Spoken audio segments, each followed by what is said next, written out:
Okay, next part. I took the whole drawing apart as it was in the previous state, where it was vertical, designed for a 16 by 20 inch frame, and now it's going to be horizontal.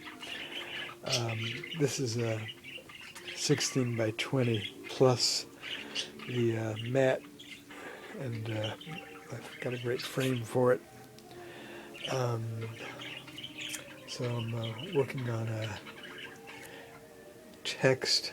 It's going to be red, white, and blue along here.